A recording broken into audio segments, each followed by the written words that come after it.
Bienvenidos, mi nombre es Cintia Olivera y empezaremos el día de hoy con el módulo número 2 del curso de Design Thinking aplicado a la innovación educativa.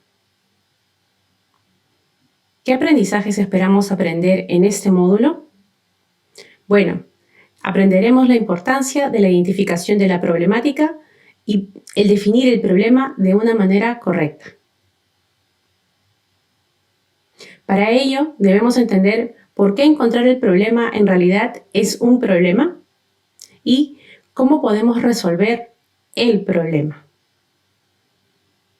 Dentro del contenido de este módulo podremos encontrar la definición del problema, la definición del problema para Design Thinking, el desarrollo de técnicas generativas de ideas para practicar y ejecutarlas, centradas siempre estas soluciones en el usuario, y el brainstorming como herramienta de solución. Como saberes previos necesitamos haber identificado antes un problema. ¿Lo hemos hecho antes? ¿Qué hemos hecho para identificar un problema? ¿Qué recursos utilizamos? ¿En qué tiempo lo hicimos? ¿Cómo lo planificamos? Y en la segunda parte de la guía que ustedes ya tienen, si han podido identificar, por ejemplo, algunas técnicas que han podido ustedes utilizar como parte de la identificación del problema y también para su solución.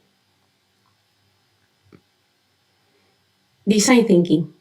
Estamos en la parte de definición de problemática. Continuemos. ¿Qué podemos observar en esta imagen? Así es. Como podemos apreciar, en esta imagen vemos dos grupos. Un grupo, probablemente los clientes que están en una panadería o pastelería, están debatiendo o opinando acerca del sabor de los panes o los postres. Y los empresarios, las personas que se encuentran en el otro lado de la organización, piensan que en realidad los panecillos no se están vendiendo porque necesitan cambiar el tamaño. Sin embargo, los clientes lo que requieren es el sabor. Si ustedes miran la imagen con detenimiento, podrán observar que hay una falla. ¿Qué falla ustedes identifican? Así es, la falla es de comunicación. No hay comunicación entre empresario y cliente. Y esto es lo que ocasiona, en realidad, muchos fallos dentro de la resolución de problemáticas, puesto que no encontramos la falla original. Siempre nos centramos en los síntomas. Si queremos compararlo con alguna enfermedad, es casi como la fiebre. Recordemos, por ejemplo, que la fiebre es el resultado del cuerpo o una reacción del cuerpo ante cualquier enfermedad, bacterial, virus. Sin embargo, yo puedo tomar dos caminos. Una, ir al doctor, y otra, automedicarme. Puede ser que si yo voy a la farmacia y compro una pastilla para la fiebre, puede hacer que la fiebre me baje. Sin embargo, corro el riesgo de que la fiebre no baje y tenga que volver a acudir a la farmacia.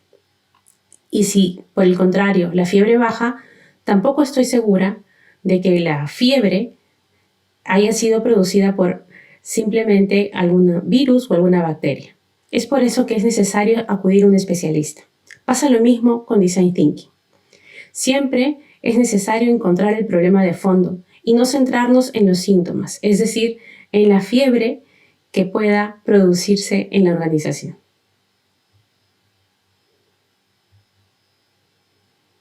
Pero ¿qué problemas vienen a nosotros hoy en día? ¿Qué problemas vienen a nuestra mente cuando hablamos del problema en la educación? ¿Cómo podría, por ejemplo, rediseñar la sala o el aula de clases para satisfacer mejor la necesidad de mis alumnos o los participantes en las capacitaciones?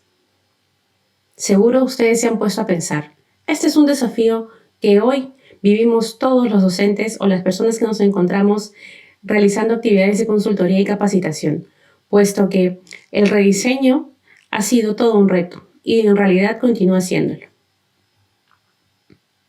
¿Cómo podemos, por ejemplo, crear una experiencia de aprendizaje del siglo XXI? Un aprendizaje diferente, una experiencia de aprendizaje distinta.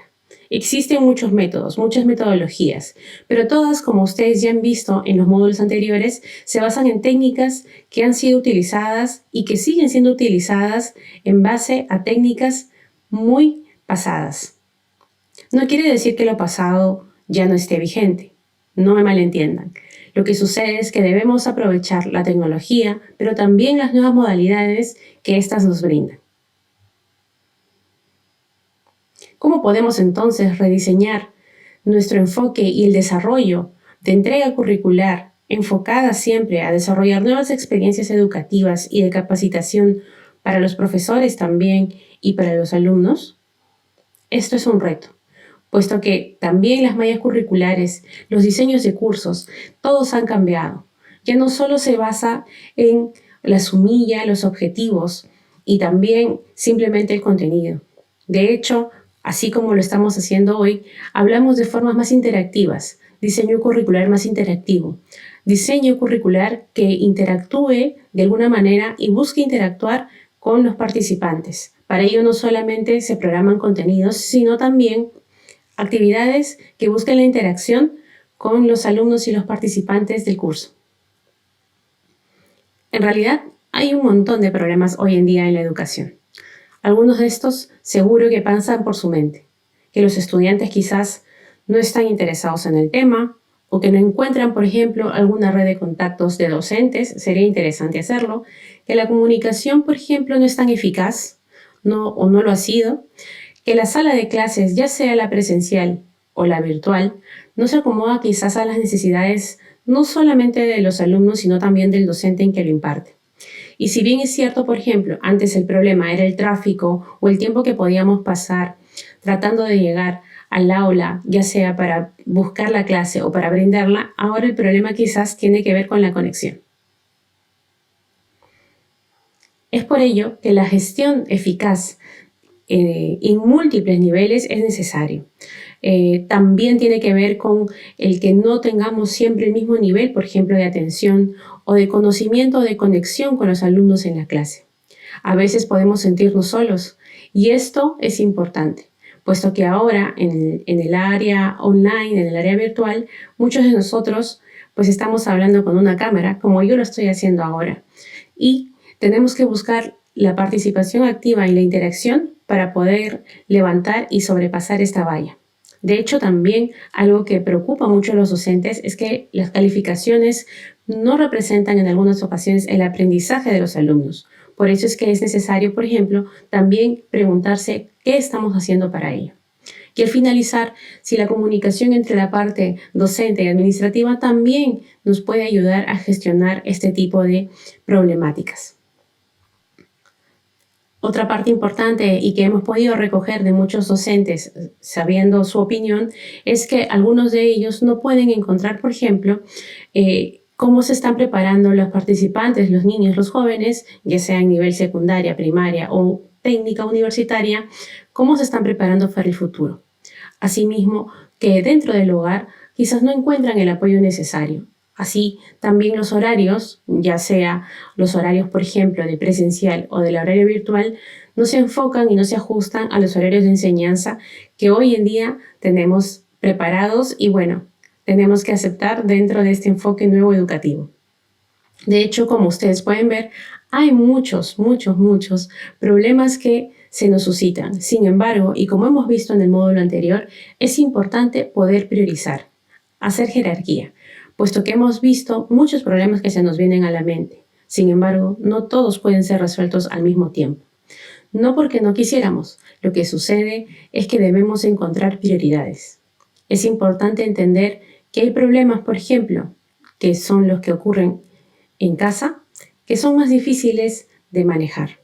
Sin embargo, podemos aprender, por ejemplo, a jerarquizar con los problemas que sí podemos nosotros tener protagonismo, los que suceden en el aula de clase.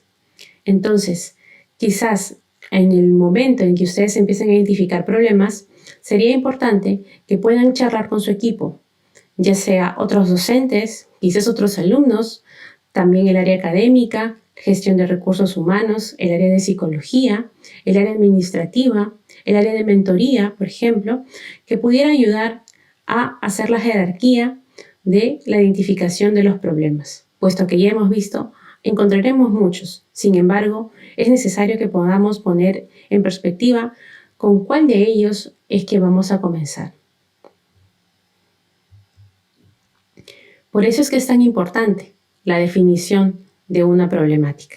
La definición de un problema es desde lo cual vamos a ir partiendo. Si bien es cierto, hemos utilizado mapas de empatía, Customer Journal Map y creación de persona para acercarnos a este usuario, para acercarnos a este alumno, a este participante, es importante que podamos comprender que la definición del problema nos ayudará a encontrar soluciones y la solución del prototipo y el testeo de manera adecuada. Si no enfocamos bien el problema, podremos nosotros correr el riesgo de hacer un brainstorming y seguir en los pasos subsecuentes de Design Thinking sin enfocarnos y sin hallar y sin solucionar eso que está teniendo problemas para la persona. Si volvemos al ejemplo de la enfermedad, podríamos ponerlo en perspectiva de que no podríamos estar encontrando aquello que está haciéndome mal. Y podríamos pasar muchos días, semanas y meses. Y mientras eso, la organización, y en este caso nosotros, seguimos invirtiendo tiempo, dinero, recursos en buscar soluciones que quizás no estén yendo a atacar la enfermedad y en este caso el problema. Por ello es que es tan importante que podamos invertir el tiempo necesario para encontrar el problema. Aquí podemos ver algunos ejemplos de algunas sesiones que ya hemos facilitado. En este caso, como ustedes pueden ver, este mapa de empatía ha sido tomado de las primeras sesiones. De hecho, se pudieron utilizar estas herramientas de manera continua, mapa de empatía, Customer Journal Map y creación de persona. Es importante que estas herramientas que han visto ustedes en los módulos anteriores se puedan unir, se puedan integrar y de ello puedan salir la definición de la problemática como lo veremos en unos minutos. Esta sesión que ustedes ven en pantalla ha sido usada y ha sido desarrollada en Jamboard, que forma parte de las aplicaciones gratuitas de Google. Estoy segura que podrán encontrarlas en su usuario. El Customer Journal Map, que ustedes seguro ya han utilizado en base a las guías que ya hemos planteado y en base a los módulos que ya han visto, tiene esta parte, tiene esta forma. Como ustedes pueden ver, el Customer Journal Map nos ayudará a empatizar y nos ayudó a empatizar con el cliente y con el usuario y a encontrar qué puntos y en qué puntos presenta él o ella un problema. Por eso es que después de eso podemos nosotros observar cómo la creación de la persona también nos ayuda a crear una identificación más fuerte con el cliente, con el usuario. Todas esas tres herramientas nos ayudan y nos ayudarán a este paso, a encontrar el problema. En este caso, como ustedes pueden ver, se plantea a través del conocimiento y el acercamiento que ustedes tendrán con el participante o el alumno un problema. El problema que nace del mapa de empatía, del Customer Journal Map y de la creación del persona. Recuerden que estas tres herramientas han sido utilizadas para que ustedes lo conozcan mejor. Dicho sea de paso, no podemos definir un problema o no podemos entender un problema de alguien o algo si es que no lo conocemos. Por ello es importante la primera fase que hemos visto en el módulo 1. En este caso, podemos nosotros tener en cuenta la definición del problema. Verán dos recuadros abajo y en realidad tiene que ver con la realidad del cliente y la realidad de la empresa. Esto está puesto que es necesario tener en cuenta no solamente la realidad de la empresa, los recursos, el tiempo, el dinero, el espacio en donde se cuenta para poder desarrollar quizás la solución del problema, sino también la realidad del cliente.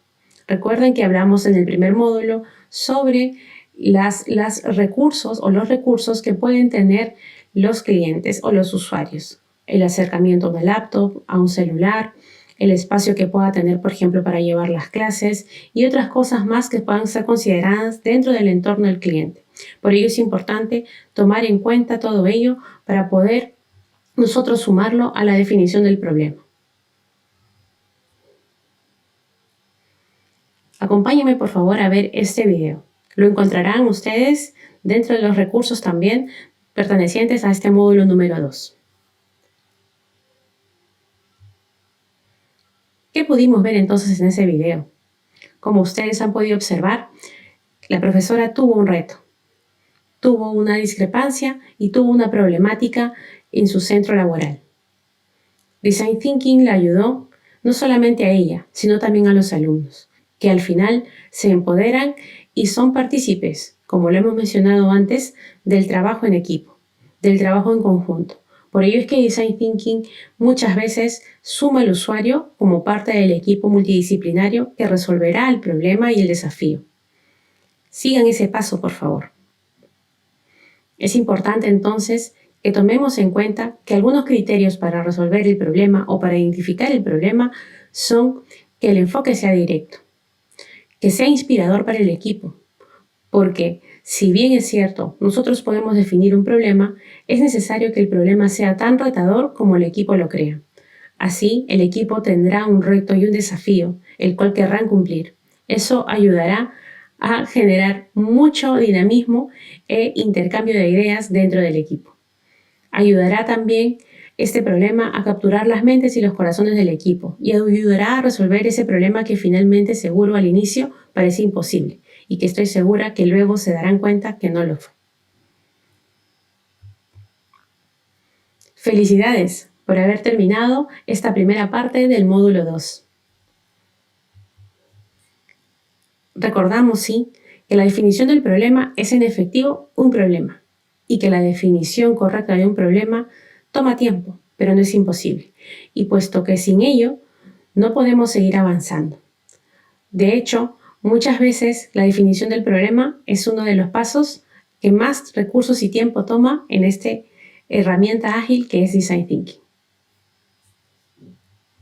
Muchas gracias.